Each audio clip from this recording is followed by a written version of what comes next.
How much do you know about the Range Rover Evoque? Well, let me tell you, you're going to know a lot more by the end of this review, and I'm going to tell you all about the fact that it's now petrol or plug-in hybrid only, and there's plenty to like and some things that maybe could be improved. But make sure you stay tuned. If you've already liked and subscribed, thanks very much. Let's get to it.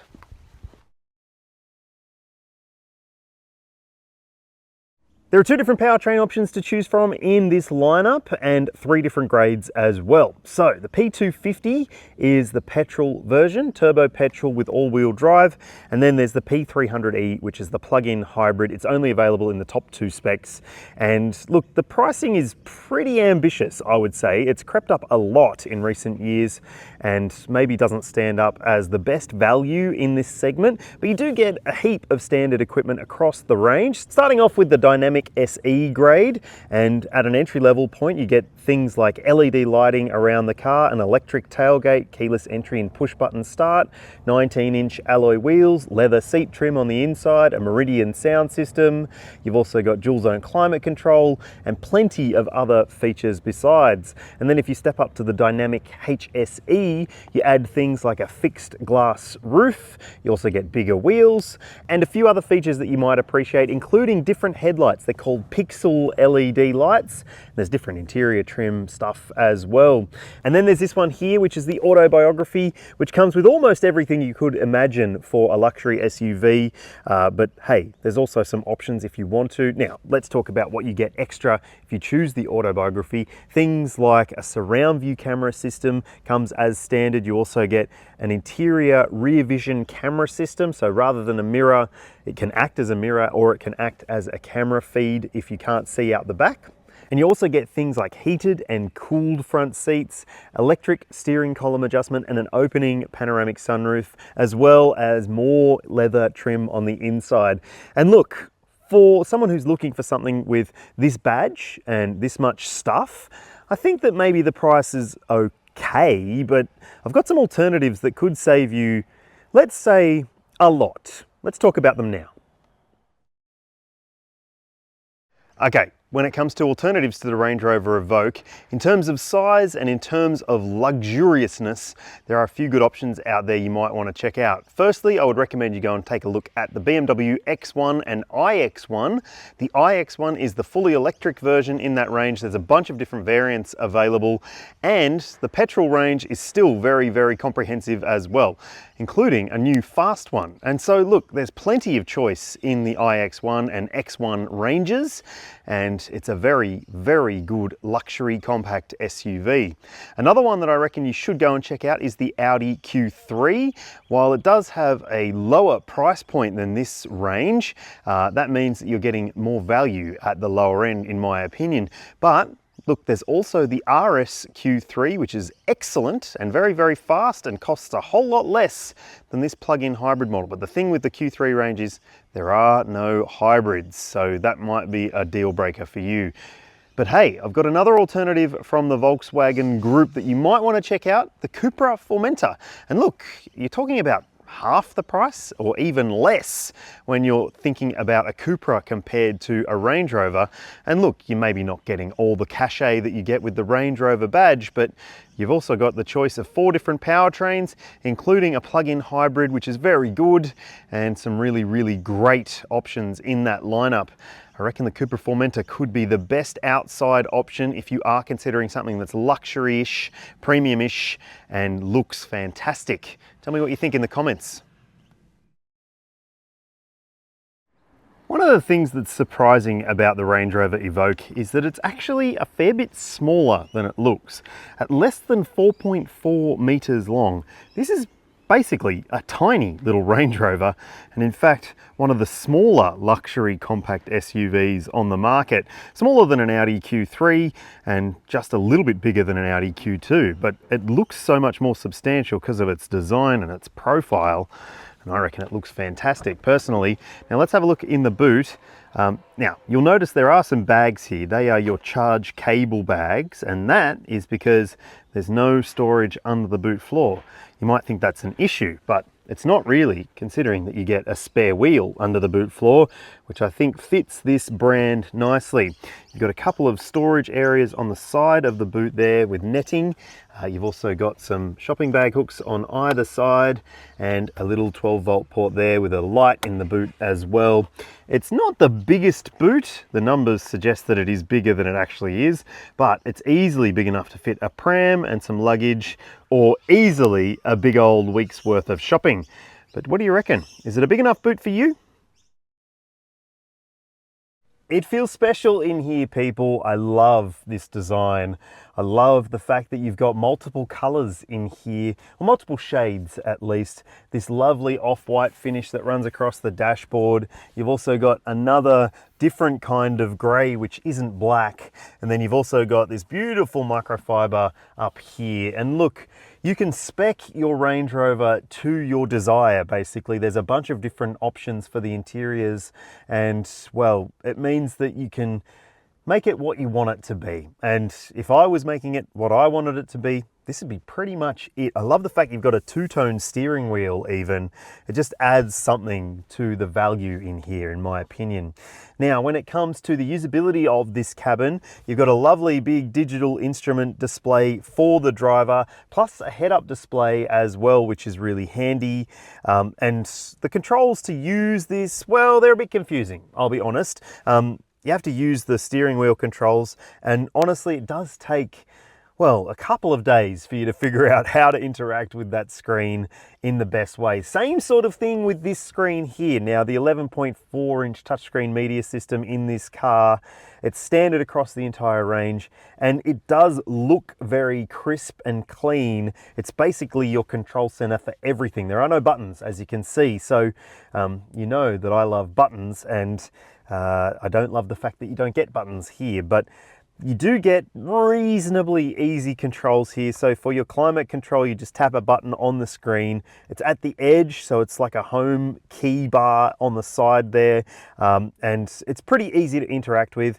You've also got other menus upon menus in this system here, and look, I think that the thing with this is you just need to spend some time learning where things are, and there's a lot of it that you probably will never use, like 4x4 stuff and low traction launches and dynamic driving and water sensing or weight sensing, and you know, all that stuff is built into this car for people who are actually going to go off-roading, but for the most part, most of us aren't. So it seems maybe a little bit distracting to have all that stuff, but you might think that that's really cool. So I understand that. You've also got things like an EV screen, so you can set your different modes for your driving. So if you want to, you can set it on hybrid and it'll just drive with the petrol engine or the electric motor, or a combo of both, depending on what it needs to do at that time.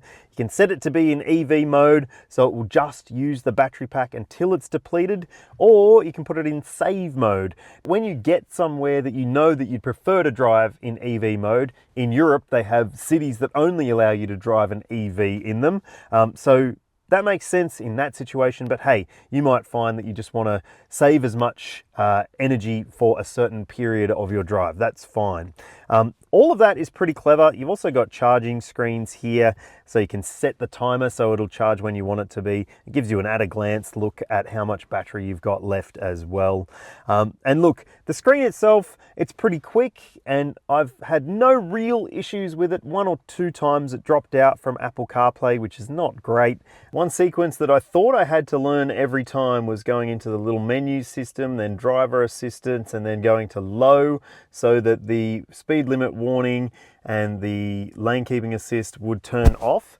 But instead, as you see here, you use that control on the steering wheel, this one here, and you can adjust it quickly by just turning down the driver assistance. I like that. Now, underneath, you'll find that you've got a little storage section here with a wireless phone charger, a little storage tray, USB ports, and also you've got cup holders between the seats, a dual lidded center console bin with a USB port and some storage bottle holders in the doors, and it's a pretty nice place to sit.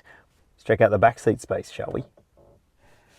As I mentioned before, this is not a big SUV, but it's pretty spacious in the back. This seat is set for my driving position at 182 centimeters or 6 foot. I've got enough room here to slot in pretty comfortably. Decent foot room, reasonable knee room and good headroom, even though like anyone 6'3" or 6'4" or taller might find that it is a bit tight. Now, if you are planning to fit adults across the back, you'll fit 2 comfortably, 3 maybe at a squeeze. You've got ISOFIX points in the window seats and 3 top tethers as well. So if you want to put kid seats in the back, easy does it. And you've also got directional air vents down here and outboard seat heating. So if you do have adults, they'll be able to take advantage of that. You've got climate control adjustment and USB ports and a 12 volt down there, plus a flip down armrest with some cup holders as well. These little pockets on the seat backs too. So I think that you do get a pretty practical space back here. It's pretty comfortable as well. You got a choice of 2 different powertrain options when it comes to the Range Rover Evoque. The P300e is the entry-level 4-cylinder turbocharged petrol engine. It's got a fair bit of power and torque, and it has a 9-speed auto and all-wheel drive as standard as well. Seems like it stacks up pretty well if you aren't looking for a plug-in hybrid, but if you are, there's the P300e, which is this one here. It uses a turbocharged 3-cylinder petrol engine combined with an electric motor and the lithium-ion battery pack, and it's a pretty decent combined output for this powertrain. It's all-wheel drive as well, but uses an 8-speed automatic transmission. So let's talk about the range and the charging for this plug-in hybrid model. All right, so if you're plugging in to recharge, your port is here over the back passenger side wheel.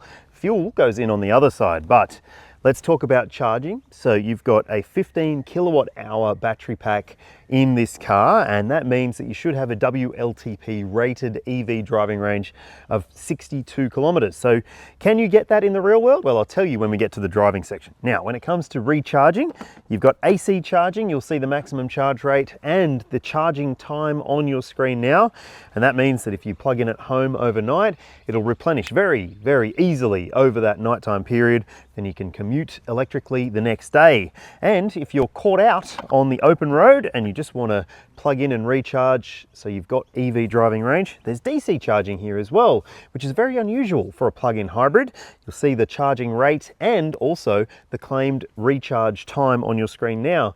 So that means that if you are out and about, you can recharge and drive electric even more if you want to, or just leave it to the petrol engine to do the job for you and replenish the battery pack as it can. So let's see what it's like to drive, shall we? Hear that? Yeah, that's the 3-cylinder turbo petrol engine in this car. And when you're out of battery, that's what you hear a lot of. And like, I like 3-cylinder turbo petrols. I think they're very characterful engines. It's just that this one's a bit vocal.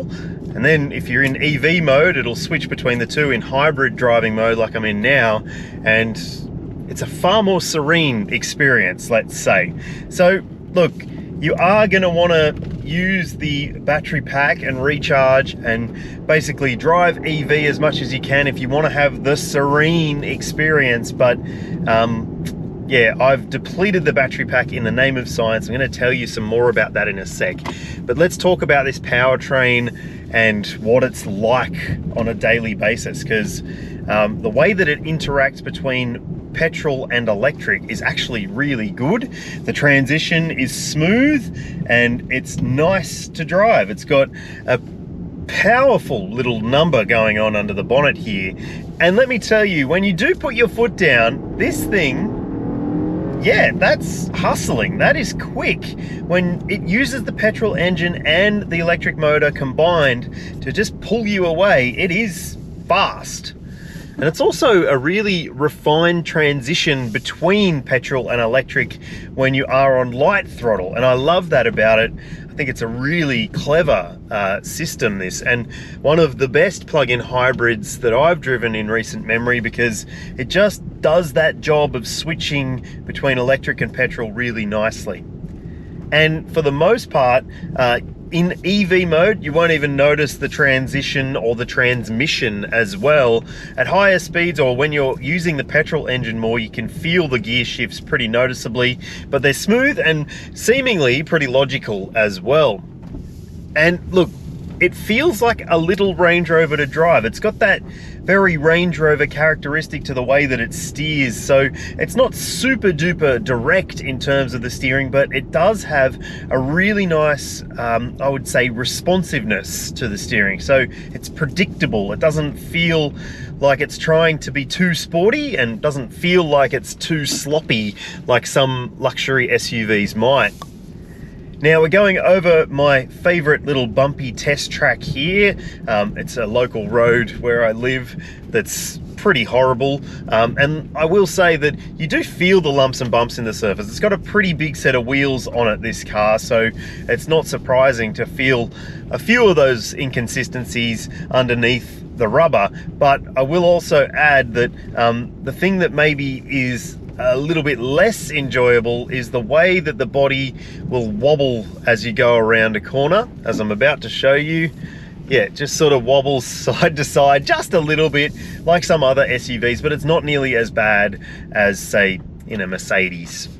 Now, when it comes to the braking response, it does have regen brakes, so there is a little tiny bit of difference between the way this car will brake and respond to braking than in the petrol-only version, but it's a pretty honest brake pedal feel, and what it's trying to do is just potentially capture any lost energy and feed it back into the battery pack so you get more EV driving range. And yeah, for the most part, it does a pretty good job in terms of braking. Rightio, on your screen, you'll see the official combined cycle figure for the plug-in hybrid model. Now, yes, that's mind-blowing, but the thing you need to keep in mind is that that will probably only be achievable for the first 100 kilometers, and it's a liters per 100 figure, right? So the thing is that once you do your first 100 kilometers, you'll never ever see 2 liters per 100 again, but you might achieve it in the first 100 if you've got a full battery pack and you drive sedately. Now, I've done the maths for you, so I filled up the battery pack and I drove 100 kilometers, and here's how many Ks of EV range I achieved, and the claim, remember, is just over 60, and I think that that's pretty good. And then you'll see what I achieved for the first 100 Ks of driving with the battery depleted and the car basically doing its own thing beyond that. So that was my best case scenario, and now I'll show you what I achieved when I didn't recharge and just drove it how you might have to drive it in some situations where you've used all your battery and you're relying on the hybrid to be as efficient as it can be. And look, as you would expect, it's nowhere near as good as the claim, but I think it's still pretty respectable for a little luxury SUV like this. And look, if you're not thinking that the plug-in hybrid is right for you, you're going to save thousands and thousands of dollars by not choosing it if you opt for the P250. Like, you could probably fuel that thing for 30 years or something if it would last that long. But look, here's the official combined cycle number for the P250. And in my experience with these Land Rover Ingenium turbo petrol engines, you're going to see a little bit higher than that in real world driving. So yeah, what do you reckon? I think the plug-in hybrid is pretty compelling, but I'm not sure that it's worth so much more money. The Evoque achieved the 5-star maximum rating in ANCAP testing in 2019, and look, it's still got plenty of safety technology and equipment fitted, including autonomous emergency braking, there's active lane keeping assistance, adaptive cruise control, and you can also use the cruise control to adapt to the speed signs, because there's a speed sign recognition system, which is a little bit annoying, especially if you know the speed limits in your area, because it'll beep and bong at you. It annoyed me, let me tell you that. There's blind spot monitoring and rear cross traffic alert, and also a reversing camera and parking sensors all around the vehicle too. And if you choose the Autobiography version, you get a surround view camera system and that clear view interior camera monitor as well. So it replaces the rear vision mirror with a camera feed, and it's helpful because it's hard to see out of this car. Now, there's also 6 airbags fitted, dual front, side, and full length curtain coverage. If you think the Evoque is right for you, you get a 5-year unlimited kilometre warranty, there's 5 years of roadside assist available, and a 5-year service plan is optional as well. You can prepay for your servicing in advance. It's 5 years and 102,000 kilometres. And yes, that means that the service intervals are every year or 20,400 kilometres, which is a lot. I don't think I'd be leaving my car that long between maintenance intervals, but you tell me what you think in the comments. Now, there is a difference between the pricing for the plug-in hybrid service plan and the petrol service plan. I'll put it on your screen now. You tell me what you reckon. Is that good value or not? Which one would you pick based on those service costs? I really like the Range Rover Evoque, but I don't think it's worth the money that's being asked here. Honestly, this feels like it's about $30,000 or $40,000 over the money when it comes to what you're getting and what you're paying. But tell me what you think in the comments section below. Would you buy one? Do you think you could overlook that? Is your budget big enough to justify this kind of car? I'd love to hear your thoughts. Let me know in the comments, and if you're an Evoque owner, please let me know if you've had any issues. I'd love to hear those as well. And if you've already liked and subscribed, thanks so much. If you haven't, please do. It does help a lot. And I'll see you in the next one.